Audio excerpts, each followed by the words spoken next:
Thank you for subscribing to our channel. Today is Thursday, April 15, 2021. Fox Report. Street. Vincent fears COVID-19 outbreak as positive cases climb after volcano eruption. Officials in St. Vincent said Thursday that they were extremely worried about a COVID-19 outbreak given the lack of water and more positive cases being reported as thousands of evacuees fleeing the erupting volcano crowd into shelters and private homes. About a dozen cases have been reported in recent days, with at least 5 evacuees staying in 2 homes and 1 shelter testing positive, exposing at least 20 people to the virus, said Dr. CNN report. 4 men found burned alive and 2 others hanged in South Africa, police say. 4 young men were found burned to death and 2 others were found hanged by unknown assailants in South Africa's Eastern Cape province, police said on Thursday. The 4 men who burned to death were discovered on Wednesday night in a field in the province's Lady Frere village, while the 2 other men were found hanged in a forest in Makhashu administrative area. A spokesman for the South African Police Service, SAPS, in Eastern Cape told CNN. CNN report. Disney park employees have a new dress code. Disney is striving to make its theme parks, the happiest place on earth, more inclusive. In a blog post this week, the chairman of Disney's Parks Division, Josh D'Amaro, committed to updating attractions, modernizing the park's values and, perhaps most visibly, changing the guidelines for how park employees, better known as Disney cast members, look and dress. D'Amaro said that the company will provide greater flexibility to their cast members' outfits with respect to forms of personal expression surrounding gender-inclusive hairstyles, jewelry, nail styles, and costume choices. BBC report. Washington seeks to expose Russian intelligence activity. In a flurry of statements, the U.S. published a vast trove of amount of information about Russian intelligence activities, including naming front organizations and individuals who have worked with Moscow in recent years. The aim of the measures was to send a signal and to impose costs, making it harder for Russia to operate and deter future activity. One Russian tech company which supports the Federal Security Service, FSB, but also does work for foreign governments and international companies, was accused of hosting large-scale conventions that are used as recruiting events for 2 Russian intelligence services. Deutsche Welle report. Myanmar. Security forces arrest prominent anti-coup activist. One of the most high-profile activists protesting against Myanmar's military junta was arrested on Thursday by security forces as a violent crackdown on opposition movement continues. Y Mo Nang, a 25-year-old Muslim man, was reportedly hit by an unmarked police car as he led a protest on his motorbike in the northern city of Maniwa, and then was detained by the security forces. Twitter users called for his release with the hashtag Free Y Mo Nang. Deutsche Welle report. Greek and Turkish foreign ministers trade barbs at meeting. A press conference that began with warm words between the top diplomats of Greece and Turkey on Thursday quickly transformed into an exchange of accusations. Turkish Foreign Minister Mevlut Cavusoglu and his Greek opposite number Nikos Dendias met in Ankara in an effort to smooth over months of tensions between the 2 NATO allies. The 2 were expected to iron out issues over maritime boundaries that brought the 2 countries to the brink of military confrontation last year. Fox report. What are the Iran nuclear talks about? Negotiations to bring the United States back into a landmark nuclear deal with Iran resumed Thursday in Vienna amid signs of progress, but also under the shadow of an attack this week on Iran's main nuclear facility. In 2015, Iran signed an agreement with the U.S., Russia, China, Germany, France and Britain that was intended to set limits on Tehran's nuclear program in order to block it from building a nuclear weapon, something it insists it doesn't want to do. BBC report. Mosul landmark mosque to be rebuilt by Egyptian architects.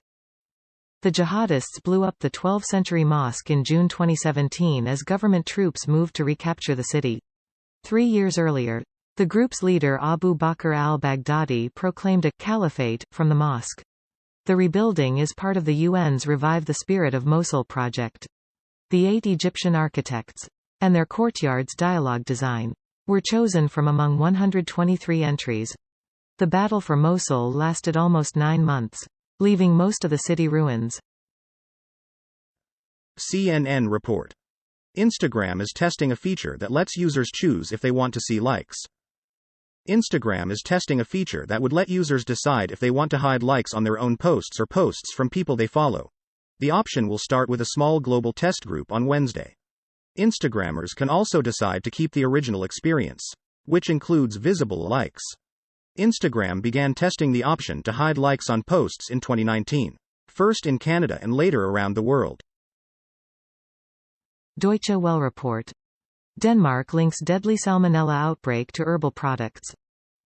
Denmark's Statens Serum Institute, the country's agency for preparedness against infectious diseases, on Thursday said an outbreak of salmonella linked to health products had now affected 33 people.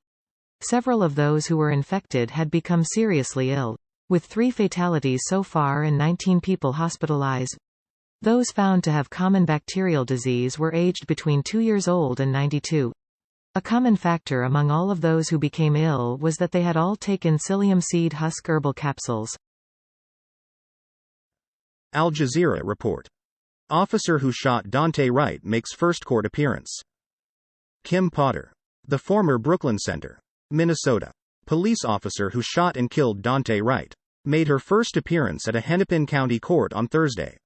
Wearing a plaid shirt, Potter confirmed her presence during a brief online hearing and waved to the judge from a table in her lawyer's office.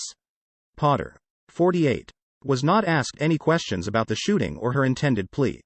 Hennepin County Judge Paul Scoggin set the next court date for May 17 and ordered Potter, who was out on a $100,000 bond, not to use firearms or explosives for the duration of her case. CNN report. Reese's wants to give you a peanut butter glow up. Reese's is launching its own makeup line, and no, it's not edible. The candy brand is teaming up with makeup company HipDot for a limited edition collection that includes eyeshadow palettes in milk chocolate and white chocolate, with 6 shades in each, as well as 2 lip balms and 2 makeup brushes. The release is the latest addition to a list of food brands that are venturing into the beauty space. Fox report.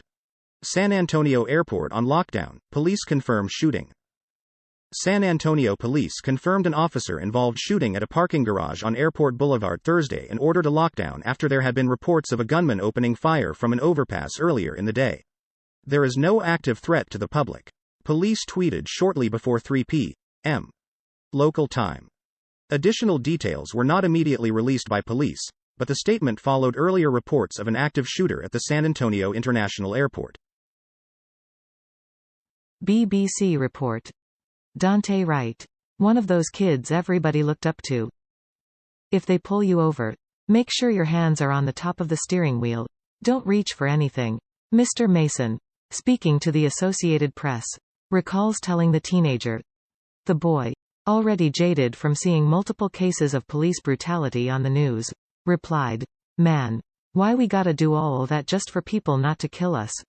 This week that boy, Daunte Wright, was shot and killed by a police officer in Brooklyn City, a suburb of Minneapolis in Minnesota. Al Jazeera report. Equal pay bill poised to pass U.S. House, faces long road in Senate. House Democrats were poised to pass legislation Thursday that they say would help close the gap between what men and women are paid in the workplace in the United States, though the measure faces little chance of overcoming Republican opposition in the Senate. The bill, which is supported by U.S. President Joe Biden's administration, is the latest salvo in a long-running debate about equality of pay and the government's role in ensuring it. Al Jazeera report. Rare white tiger born at Cuba's Havana Zoo. Zookeepers at Cuba's National Zoo in Havana are celebrating the birth of 4 Bengal tiger cubs, among them, a rare white tiger. The birth of the 4 striped cubs on March 12 came after trying for 20 years to breed the endangered animals. The cubs were born to Fiona and her mate Garfield. It was a normal birth. Everything went well and she's now started to carry out her role as a mother, said Angel Cordero, a tiger specialist at the zoo. Fox report. CBP intercepts counterfeit N95 masks worth $350 that originated in China. U.S. Customs and Border Protection at the Houston seaport last week intercepted a counterfeit shipment of N95 masks destined for White Plains, New York. the agency revealed Thursday. The agency said the shipment had an estimated manufacturer's suggested retail price of nearly $350,000 and originated in China. The shipment arrived at Houston Seaport on April 7, CBP said. Officers examined the shipment and found some 171,460 masks with the National Institute for Occupational Safety and Health logo on the boxes. Thank you for watching 5 p.m. recap. To be notified, you can subscribe our channel and activate the bell.